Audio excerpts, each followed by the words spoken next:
Happy New Year! Woo! Thank you, Odin. It's 2021, the worst year since 653 is over. Straight up. In the beginning, I was like, world tragedy, right? But I was like, for me, like I got to stay at home a little bit. I got to spend some more time with the family. That wasn't bad. And then as the year went on, more and more crap just piled onto my life. I'm like, I am done with 2020. Bring me 2021. I'm done with this year. Oh, I agree. Yeah, it was the year started off okay, and then in March, everybody was having in March, and then it was okay for my wife and I. We were financially okay, and I got to stay home a little bit more and do some things, and I was still able to have a job and teach, and the summer was okay, and I was able to sneak away and visit family. But man, I'm ready for this year to be done, and some good news coming in January. Yeah. Well, with that said, one thing that was great last year was I had an amazing time recording these videos and reading these stories with you. Like, seriously, highlight of the year, what we accomplished in 2020. I mean, think about it. We did 3 Faulkner works. We had a year of Tolstoy. We had all of these short stories, novellas. I had a blast doing so much of these, and I can't wait to do more next year, right? Oh, yeah. We hit some major novels. We read our first Stormlight, Stormfather novel. Stormlight Archive. Come on. Stormy Blessed Crypto. Get Stormy it together. Daniels. What? I need some kofefe. But no, and I got to read some amazing pieces that I don't think I ever would have read otherwise. And it's kind of a cool like bragging right, I think, solely because of you in this channel, is that I think I'm probably one of, if not the most well-read person at my school now. And that's kind of a cool feeling to be around hundreds of other educators and know that I read more than any of them probably between all the novels and short stories. We gained over 1,500 subscribers, and we've done so many collabs and met so many new people too, which is really cool. And I love having more friends. You can never have enough friends in this business. So thank you to you and everybody else. It's been a good year for BookTube per se, and one of the only positives of 2020. Right. So speaking of which, I have a very ambitious 2021, but I want to say this first. Our agreement is that real life comes first. This is going to be a goal. It's going to be a schedule, but it's not going to be a whip. So if we need to tap out, if we're having issues with keeping up or real life hits us in some way, that comes first, okay? But I'm going to list a very aggressive goal for us for 2021. Do I get any, what's the thing? What's the terminology where you get like a veto? No, you have no power in this converation. In the court, in the court where like the lawyer gets to be like, no, that juror has to Objection. go. No objections. That's the judge. Oh no, a mulligan? No, it's not a mulligan. That's golf. That's golf. I don't know what you're going for, but I'm telling you what. Do I get to kick one out? Possibly. Okay, possibly. Okay, but I don't think you're going to want to. Okay. Okay. I've got some great plans here. I've put way too much effort into this. I trust you. As usual, we put way too much thought into this. All right. Okay. How many months are there in 2021? Because there were like 19 in 2020. That's true. Last year we're doing 12 months. We had 20 months in 2020. Okay. We only get 12 months in 2021. Okay, so we're not going to accomplish as much. So know that first of all, channel. So one of the things that you and I had been talking about off camera is that it was great to do the Latin and National Hispanic Heritage Month, right? It was great doing National Russian Heritage Month, where we really even dove further into Russian literature. It was great, of course, Black History Month, and of course, Black History had a very important highlight and an opportunity put on creators for last year. I think what we want to talk about this last year is that while we want to celebrate diversity, we want to celebrate, minorities, we don't want to celebrate them and tokenize them in just the month. It should be a year-round thing. So one of the things that we're going to do is have a year-round purpose and highlight on these specific literatures from Latin, Russian, Black authors throughout the whole year. But we're also going to be celebrating, for example, in February, All Black History Month is what we're going to be doing. I think that's fair. I think that relegating something to a month in a way is sort of like insulting, but if it's a scheduling thing, saying each month has its own designation, I think that's fair as well, as long as everything gets more of an equal treatment. Well, I think it's fair too that when you have a month, if you've never done it before, you don't know what you're getting into. So let's kind of dive into this was kind of our mentality. And I think we've learned a lot. I think we've learned like, hey, here's some cultures that we can't celebrate everything, but here's some that we kind of want to focus and laser focus on for 2021. Who knows what 2022 is going to bring, but this is something that I think that's going to be important for us. So that's going to be part of our channel design, particularly for short stories and stuff like that throughout this year, is we're going to be hitting on those throughout the whole year. Yeah, and I think people can see how we fell in love with Russian literature, and I fell in love with Pushkin and Tolstoy and all these other literary greats, and it's like, well, now we want to do that more often. I don't want to do that just in 1 month. I want to read that all the time because it's such good literature. So for January, we're bringing back the search for the greatest short story ever. I know we had a lot of people that really enjoyed, well, what are the greatest short stories that ever happened? I read novels all the year round. Isn't it fair that I check out a few short stories? Well, January, that's where you need to jump in with us as the greatest short story. We are looking for it. We're going to look across several different cultures as well as American cultures. Obviously going to be a key concept because that's kind of the language that we speak. Wasn't it funny that I found my greatest one in February? My favorite short story. It was just like 2 weeks after we did all of those. That was hilarious. It was like we were searching for the greatest short story, but then we found it when we weren't searching for the greatest short story. Yeah. We got to good old Flannery in February. That was funny. So we're also going to be looking at 100 Years of Solitude in January. Hopefully we'll see a very aggressive schedule, not a whip, but a goal, right? So along with Noah, Christy, Summer, there's going to be some great channels. We'll put some links down below as that's starting to happen and hopefully make that happen.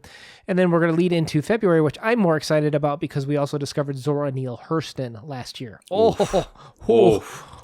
She is, man, she's kills. Good. So I've got 2 short stories planned for her in short order in February and March, as well as her novel, Their Eyes Were Watching God. So we're going to be going deep on Zora Neale Hurston, amazing writer, as well as kicking off. Christy Lewis announced on her channel that she's going to be doing the Brothers Karamazov February-March read-along by Fyodor Dostoevsky.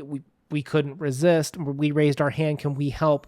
And she very graciously offered us a chance to co-host that. So if you are down for Brothers Karamazov, and I know there was a recent read-along with that, if you fell off or couldn't complete it, we're going to go into heavy detail, and we're going to take 2 months to go through it. If that sounds like it's appropriate for you, you got to come enjoy this. You got to come enjoy this with me because this is my favorite Dostoevsky novel ever of the 2 that I've read. Yeah. Well, I think that if, somebody wasn't successful, maybe we can help them out, because we do the before you read and then we break it down, in just a few good videos, and that can help maybe, pull you through some of those tougher parts because some people are a little bit intimidated by those, more strict, Russian style authors. Well, and Christy, more importantly too, as a teacher, that interaction is important for understanding and learning from a student's perspective. Christy's going to have some live streams where we're going to be on those. We're going to be breaking down the book at, four parts, I think, roughly. We'll announce the schedule as we get to it. But the idea is that we're going to have some opportunities to interact with you guys and talk about it and discuss it and really dive into it to make sure that it's a two-way street to break down that very important novel. It's amazing. You guys got to check this one out. I hope you consider reading along with us for all of these.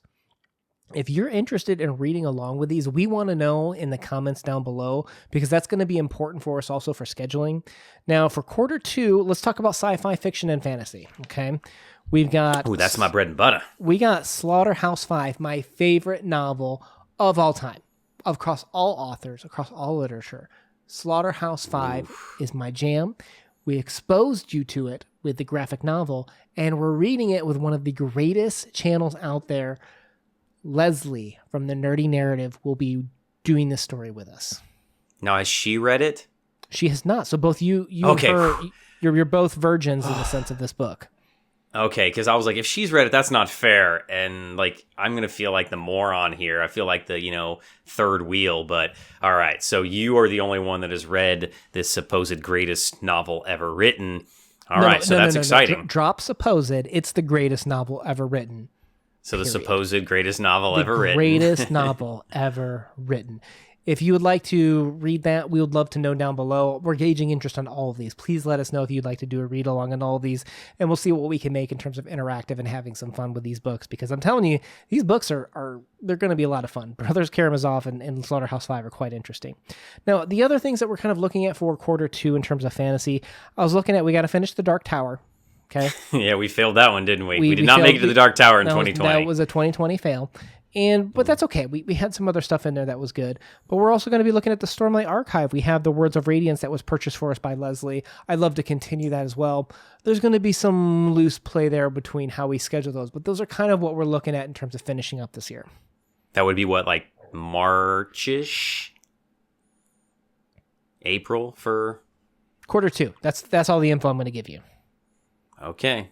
That makes me nervous. All right. Those are, I know that's like a 2,000-page book. Well, here's what I want to know. Another big thing that we're looking at kind of in the late quarter 2, midsummer, is we had recommended to us Wise Blood by Flannery O'Connor, as well as this other novel that I'm kind of looking at. But combating against it, that is just, we're fatalistically being pulled towards it, is East of Eden by John Steinbeck. There's been so many people that are like, I'd be interested in an East of Eden read-along. I want to know if you guys would be more interested in us covering Wise Blood, or if we could do like a huge community-wide East of Eden thing, because it sounds like there's some appetite for that. We'd love to kind of drive that if that's something that you're interested in, because Johnny Beck, he's our boy. We love him. We're looking forward to getting back into him. It's just a timing thing. Let us know if that's something that you guys would be down for. So they would whip us into that? No whip.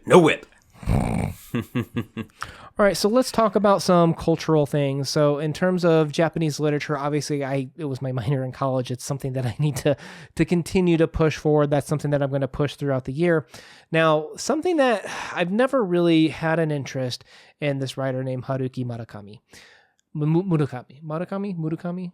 I'd have to look at his name again. But everybody talks about him like in like the some of the literature circles, but it also seems kind of like maybe like the guy's got some problems that we wouldn't love, but he's super popular. So I want to kind of at least check him out, at least one novel by him, at least some couple short stories, and say, is this a writer for us, or are we going to kind of write him off of just like, this isn't our jam? I don't know what novel we'd pick, but I've heard like Kafka on the Shore is like a fairly complex, intricate novel that might be fun for us to kind of pick apart. We'll see, but we're definitely looking at kind of maybe checking out him along with a bunch of other, great Japanese writers. We got tons of, Banana Yoshimitsu. I'm not going to say tons of Japanese other writers that we're looking at checking out this year as well. Well, we always give everybody a chance, right? So we give them one, and if we like it, we give another. If not, then sorry, time is precious. Time is money. All right, so what we learned is that crypto is officially on the bandwagon for Russian literature this past year. So yeah, I'm Ruski now. Hit me. So we've talked about Brothers Karamazov, which I am actually very excited for because I've read it before and it's amazing. I really, really enjoy that book. And I've never read that, so love it. Next. Okay. Also, we're doing The Idiot by Dostoevsky as well at the end of the year. Boom. Oh, give me more. Okay. Give it. We'll get ready to get warmed up, baby. All right, we're doing The Dead Souls. A read-along with Christy Lewis from Dostoevsky in Space in kind of like the April, May-ish time frame as well. You got more? Is there more? Oh, there's more. I'm greedy. Are you ready? You ready? I'm ready. Anna Karenina by Lev Tolstoy. A read-along. This will be our first Tolstoy novel. We're going to be doing this read-along in October and November along with Leslie and Christy Lewis as well. We'll probably have some interactive content for that as well. Super excited for that one. They're gonna be tired of us. Be like, crypto uno, no more. Yeah, please, can we tap out now? Like, I know it's May or April, but we don't want to do any more read-alongs with you. Signed up, you're stuck. Yeah, we are the whip. All right, now importantly, we just wrapped up A Very Foreign Christmas Russia edition, and which was awesome. A lot of fun. Awesome, absolutely enjoyed it in a very depressing way. So are we going to go someplace a little happier or not? I don't know. The point of this is exploring cultures that are different from ours. And we found after we had already kind of planned, scripted in terms of what stories we were going to read, that there was this company that was putting out this book called A Very Russian Christmas that had 80% of the content that we were doing anyways. What we may do this year, 2021, they've got like a Scandinavian Christmas, they've got a German Christmas, they've got a French Christmas.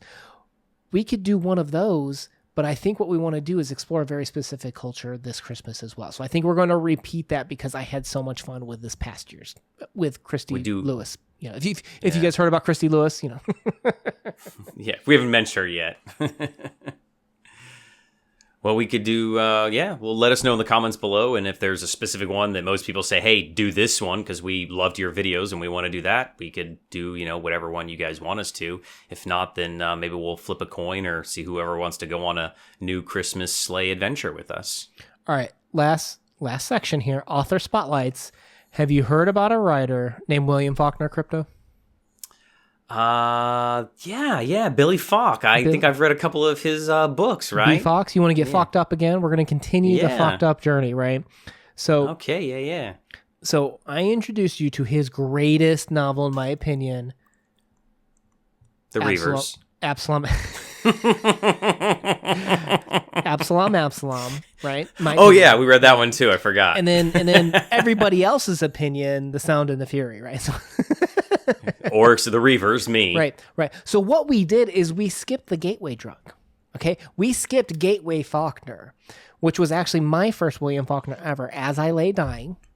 Okay. Yeah, you threw me in the deep end on that one. You're like, you get this and nothing else, and you'll like it, dude. It's an author's first book challenge where you don't know if you're going to ever get another book published. I didn't know if you're ever going to read another Faulkner.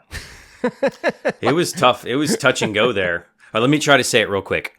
Yakapatanafa. Nope. Was it close? No. Still no. Damn it. That's all right. You've got a whole nother year to figure it out. So As I Lay Dying, very wonderful existentialist nihilistic work. We'll get into it. We're going to be doing Light in August. Again, these are much more approachable than Absalom or The Sound and the Fury. Still very experimental. I mean, is it safe to say that every Faulkner piece, while has that unity of his voicing, has been very different in the narration and what it's attempting to accomplish? These are very different as well. Like, that's why Faulkner's one of my favorite writers, is just how different his books are. And then Faulkner in August. We're the current plan, I believe, is Sanctuary, so we're going to be doing Sanctuary as well for our 3 Faulkner novels. Yeah, I love Faulkner. He grew on me, the way that his voice changes from novel to story, and to have these compelling characters, and just that it's encapsulated in this one little backwoods world of, America, to have so much Americana in it. It is so enticing, and it just, like, every time I go back there, it's like, yeah, I remember why this guy is considered one of, if not the greatest American author ever, right? Well, it's all subjective, right? Here's one of the interesting things that I think about with this is sometimes they'll say things like, this author can't be translated. You have to read it in its original language. And I agree. There's parts that cannot be translated, but they can be explained, right? There's nothing that can't be explained, I feel like, for the most part, because even stuff that's like, well, hey, there's not a direct translation, but here's kind of what it means. Here's the feeling for it. Feelings are what's more important than words anyways, right? Words are just a way to communicate ideas and stuff. And emotions, sure. Yeah, so whenever someone says that, I'm like, come on. You can translate something, and then with some additional context, footnotes, annotations, you can get people closer to the truth. Even though, if you don't grow up in that culture, in that worldview, you won't fully get it, but you can get towards the idea. So I look at Faulkner, I'm like, how the crap do you translate that? Like, Yeah. Well, and not trying is the crime here. Is to just dismiss it is I think, detrimental to one's personal growth as a person and education. So to say, "Oh, you can't do it," that person's already like, "Nope, you're dead to me." Yeah, I don't think that's fair. I think you can translate anything, and I think some things are lost in translation. And I think you can. But it's worth trying. It's worth trying. I think you can have footnotes to help context, but it's all about expanding your worldview and understanding other viewpoints. Will you get 100% the naturalistic view? No, you won't. 100% you won't. But that doesn't mean you shouldn't try or shouldn't get closer to it. Which brings us to our second and final part of tonight, which is the last author spotlight. None other than Hurricane Clarice herself, Brazil's most famous female writer. Wow. She has ripped out our hearts and thrown them on the floor with some of the most amazing introspective writing we've ever seen. I don't know if we go back through the whole year of 2020, it would be a toss-up. I think I'd have to toss a coin between her and Pushkin for the biggest influence on me and maybe the channel as a whole. Okay. Pushkin and Lispector, I think they would both have a shot. Maybe Flannery O'Connor, I don't know. Like, it would maybe be like a three-way standoff. But she's definitely in the discussion. Has to be, right? Well, they definitely have a shot. It was definitely a snowstorm or blizzard of literary assaults, and it would be a crime to this mathematic professor not to figure that out. All right. Anyways, I see what you did there. So what we're doing from Clarice is Near to the Wild Heart, her first novel. Okay. We're going to be doing The Hour of the Star, her last and critically acclaimed most famous novel. Okay, those are both Near to the Wild Heart. I'm looking forward to you getting into that one. It's very interesting. Now, I haven't read Hour of the Star. I haven't read Aqua Viva. Aqua Viva described to me is like no novel you've ever read before in your life. Okay, this is the equivalent of painting in words. There's no plot. There's no plot. You're just going to read things, and when you look at a painting and these emotions and things wash over you, that's what Aqua Viva sets out to do with words. Have you ever read it? No. The only thing I've ever read by her was one part of Near to the Wild Heart. I've read the first part of it. So it could replace your favorite novel of all time, Slaughterhouse-Five. I could hate it too. You don't know. We will see. Yeah. Unlike such a negative Nancy. Yes, that is our goal, is to be opposites on this channel. Whatever you choose, I will do the opposite. Now, interestingly enough, I hate it.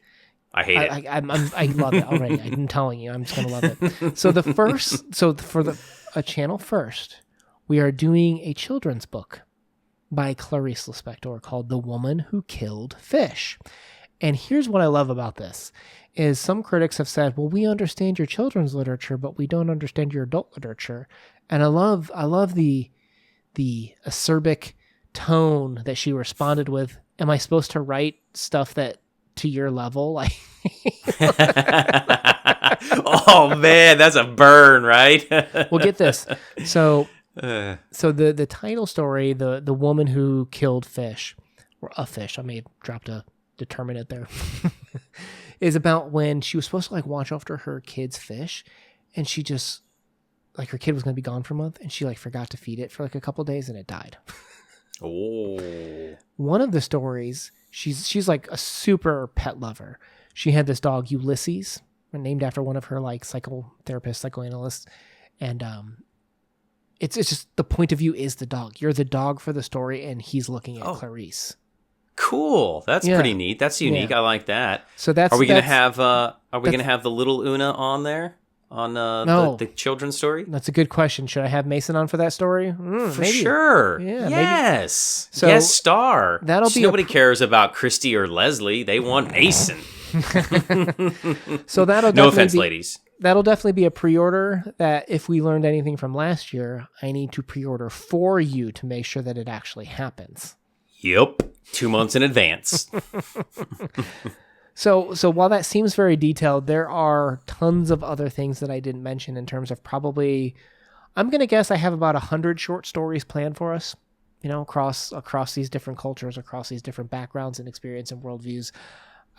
Those were most of the main novels. And like I said, part of why I wanted to announce this was to kind of get some feedback from you guys of, are these things that you're interested in? Are there other things that you're interested in? This is meant to be kind of a two-way street in the comments section down below for us to express what we think we're most excited about, but also to hear, that as it's bouncing off the wall, what do you guys think about it? So I have a question. If we were to take all the stuff we're going to read in 2021 and compare it to the amount of time that I say sleep, will I be reading more or sleeping more in 2021? Put your guesses in the comments below. I'm hoping reading, but you never know. They might be intertwined for all we know. I'm going to have to read while I'm asleep to complete 100 short stories, all these novels, and recording on top of it. When am I going to grade my DBQs? I have so many DBQs on the Afghan Scramble to grade, Una. Well, guys, we are really looking forward to 2021. Again, goals, not whips. We wanted to be aggressive, and we wanted to continue some of the love and the passion that we're experiencing with these books. If you haven't been kind of experiencing some of the passion with us, what are you doing? You need to get in on these reads with us. These are some amazing books and literature that we've been reading. If you're down for discussions like that, please make sure you hit that subscribe button to join us on the journey. We post videos every Monday and Thursday with a bonus video on Tuesdays. Una out.